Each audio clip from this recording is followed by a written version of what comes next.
Hey everyone, welcome back to another video. Today I will show you how to install Facebook Pixel to your Shopify store. But first, make sure you're subscribed to the channel and have liked the video so we can get started. So, just go to your website and then find Settings at the bottom left corner of the screen. Now that you're here, you're going to want to find Apps and Sales Channels. And then find Shopify App Store. So this may take a while, but if it does work, you're going to be met with this screen. So this website allows you to download apps for your store.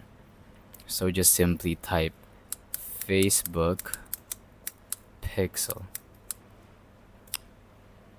So just type that, and then you will find all the Facebook Pixel apps that there are on this app store. So just download them and then put them on your store and you're good to go. So that is pretty much it for this video. It's very simple. I hope you like and subscribe and comment if you have any questions. Thank you and goodbye.